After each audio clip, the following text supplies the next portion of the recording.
मेरा नाम है रमशा इकबाल और आज हम लोग चैप्टर नंबर 3 स्टार्ट करने वाले हैं और हमारा टॉपिक है आज सेल और स्ट्रक्चर ऑफ सेल और इस चैप्टर का नाम भी सेल ही है। ठीक है, तो इस चैप्टर को स्टार्ट करने से पहले आज हम लोग सिर्फ बेसिक जो कह लें डेफिनेशन है सेल की वो हम लोग स्टडी करेंगे। इसके अलावा बेसिक जो स्ट्रक्चर है सेल का उसकी हिस्ट्री क्या है, किस तरह से किसने ऑब्जर्व किया था फर्स्ट टाइम सेल्स को, आज हम सिर्फ बेसिक ये देखेंगे। ठीक है, और बेसिक हिस्ट्री भी देखेंगे, थोड़ी सी डिस्कवरी ऑफ सेल की। ठीक है, तो सबसे पहले हम बात करते हैं सेल क्या होता है। पहली बात तो ये है कि अगर कोई भी इस दुनिया में चीज है या कोई इंसान है, लिविंग ऑर्गेनिज्म भी हो सकता है, नॉन लिविंग ऑब्जेक्ट्स वगैरह भी हो सकती हैं। आप किसी भी चीज की एग्जांपल ले लें, हमेशा एक छोटी छोटी चीज को इकट्ठा करके एक बड़ी चीज बनाई जाती है। ठीक है, ऐसे ही है ना, जिस तरह अगर आप देख लें कि वॉल है, ठीक है, दीवार जो होती है घर की, आपको पता है कि वो ब्रिक्स से मिल के जो है वो पूरी वॉल बनती है और ब्रिक्स भी आगे छोटी छोटी कंकड़ से मिल के जो है वो ब्रिक्स बनी होती है। इससे जो छोटे से छोटी चीज होती है वो इकट्ठी ज्वाइन होके एक बड़ी चीज बनाती है। ठीक है, तो सेल की भी अगर मैं आपको बताऊं, सेल भी ऐसे ही है कि जो लिविंग ऑर्गेनिजम्स है उसकी जो फाउंडेशन होती है वो सेल्स बनाते हैं।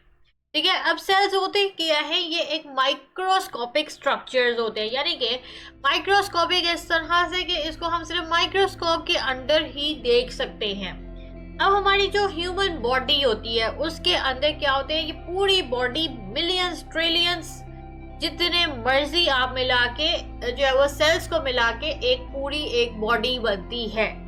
ठीक है, और सेल्स भी इतने स्मॉल होते हैं जिसे आप माइक्रोस्कोप के अंदर देखते हैं। अब सेल भी सिर्फ सेल नहीं है, उसके अंदर भी बहुत ज्यादा और स्ट्रक्चर्स प्रेजेंट होते हैं। ठीक है, यानी कि उसके अंदर और भी ज्यादा चीजें प्रेजेंट होती है एक सेल के अंदर और उन्होंने भी डिफरेंट फंक्शंस परफॉर्म करने होते हैं। तो ये बहुत ही ज्यादा कॉम्प्लेक्स स्ट्रक्चर्स होते हैं सेल।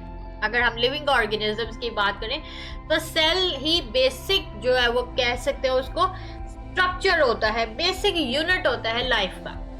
ठीक है, अब आपको आइडिया हो गया सेल क्या होता है। ये ऐसे यूनिट्स होते हैं जिन्होंने फंक्शंस कैरी आउट करने होते हैं, यानी कि फंक्शंस परफॉर्म करने होते हैं जो कि लाइफ के लिए जरूरी हैं।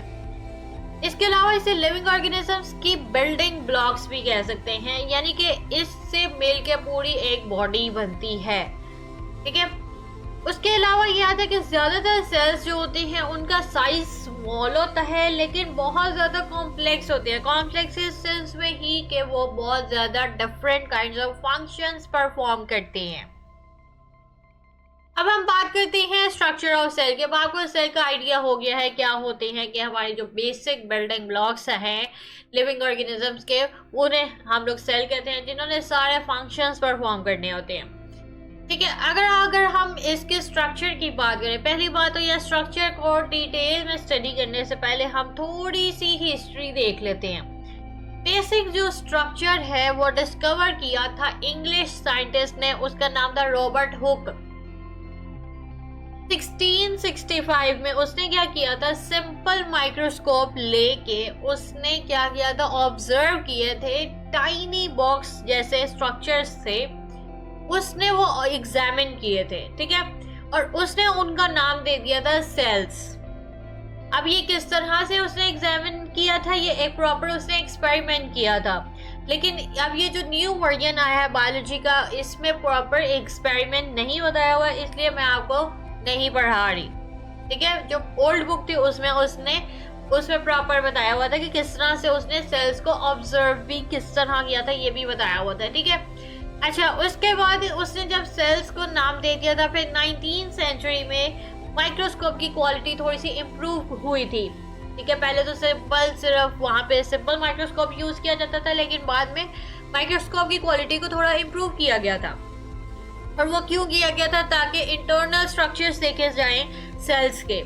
ठीक है, फिर उसके बाद 1831 में जब वो एक साइंटिस्ट था, स्कॉटिश साइंटिस्ट, उसका नाम था रॉबर्ट ब्राउन, उसने क्या किया था, जब वो प्लांट सेल्स को स्टडी कर रहा था माइक्रोस्कोप के अंदर अंडर, ठीक है, यानी कि माइक्रोस्कोप के नीचे वो प्लांट सेल्स को ऑब्जर्व कर रहा था, ठीक है, तो उसने ऑब्जर्व किया था कि सेल्स के अंदर एक डॉट लाइक स्ट्रक्चर है, और उसने ऑब्जर्व किया था न्यूक्लियस भी सेल के अंदर प्रेजेंट, और उसने उसका नाम न्यूक्लियस दे दिया था, ठीक है। अब रॉबर्ट ब्राउन ने सिर्फ न्यूक्लियस के बारे में उसने डिस्कवरी की थी। इसके अलावा अगर मैं आपको बताऊं ना, तो हर स्ट्रक्चर और भी डिफरेंट ऑर्गेनेलीज जो होती हैं वो सेल के अंदर प्रेजेंट होती हैं, जो आगे हम लोग फर्दर नेक्स्ट मैं आपको लेक्चर्स में सारे ऑर्गेनेलीज पढ़ाऊंगी कि सेल के अंदर कौन कौन से ऑर्गेनेलीज प्रेजेंट होते हैं और उन्होंने कौन कौन से फंक्शंस परफॉर्म करने होते हैं। इसके अलावा उनका स्ट्रक्चर किस तरह का होता है। अब सिंपल हम न्यूक्लियस की भी बात करें तो इसके अंदर भी बहुत ज्यादा उसका कॉम्प्लेक्स स्ट्रक्चर होता है, ठीक है। सिंपल ये एक डॉट नहीं है, इसमें भी बहुत ज्यादा आगे डिटेल है, ठीक है।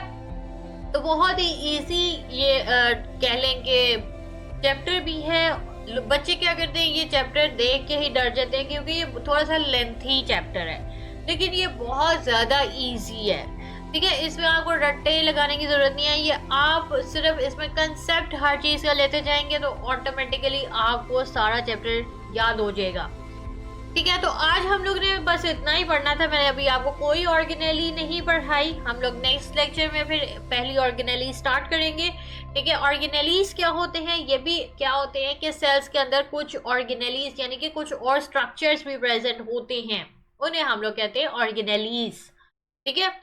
तो ये हम लोग नेक्स्ट जो है वो लेक्चर्स में स्टार्ट करेंगे। अब मैं आपको बुक्स से पढ़ा देती हूँ। बहुत ही बेसिक आज हम लोगों ने इंट्रोडक्शन देखा है सेल का, यहाँ से आज हम लोगों ने स्टार्ट किया है। सबसे पहले बात तो ये आती है कि यहाँ पे एक ब्लू बॉक्स दिया कि सेल एक्ट करता है एज अ सिटी। किस तरह से एक्ट करता है, फॉर एग्जांपल सेल के अंदर बहुत ज्यादा स्ट्रक्चर्स प्रेजेंट होते हैं जो कि एनर्जी प्रोड्यूस करते हैं। एनर्जी कौन प्रोड्यूस करता है, जैसे जो कि पावर प्लांट्स होते हैं सिटी, जिस तरह से सिटी अगर आप शहर में देखें कोई पावर प्लांट्स होते हैं, उन्होंने एनर्जी प्रोड्यूस करनी होती है।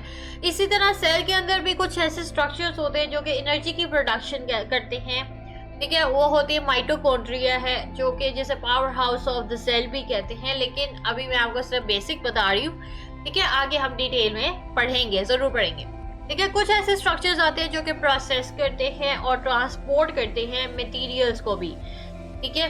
इस तरह की चीजें भी होती है कि सेल के अंदर कुछ मटेरियल्स अंदर आ रहे होते हैं, कुछ मटेरियल्स बाहर की तरफ जा रहे होते हैं। तो इस तरह की चीजें भी स्ट्रक्चर्स प्रेजेंट होते हैं जिन्होंने मटेरियल्स को की ट्रांसपोर्टेशन करनी होती है, ठीक है। जिस तरह से अगर हम शहर में बात करें, रोड्स होती हैं, डिलीवरी सर्विसेज होती हैं, ठीक है।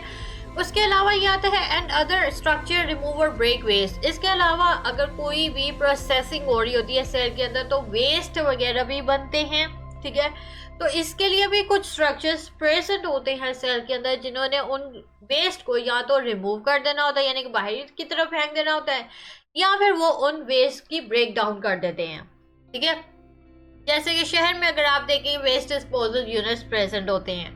फाइनली जिस तरह सिटी हैज अ गवर्नमेंट, यानी कि हर सिटी में कोई ना कोई गवर्नमेंट होती है, सेल के अंदर भी एक न्यूक्लियस प्रेजेंट होता है जिसने क्या करना होता है, सारी एक्टिविटीज को मेंटेन रखना होता है, और वो इंस्ट्रक्शंस देता है सेल को कि वो हर फंक्शन अच्छे तरीके से परफॉर्म करे। यानी कि जो बेसिक जिसने मेन जो स्ट्रक्चर है जिसने सारी चीजें कंट्रोल करनी है वो न्यूक्लियस होता है, ठीक है। तो इस तरह से ये एक्ट करता है एज अ सिटी।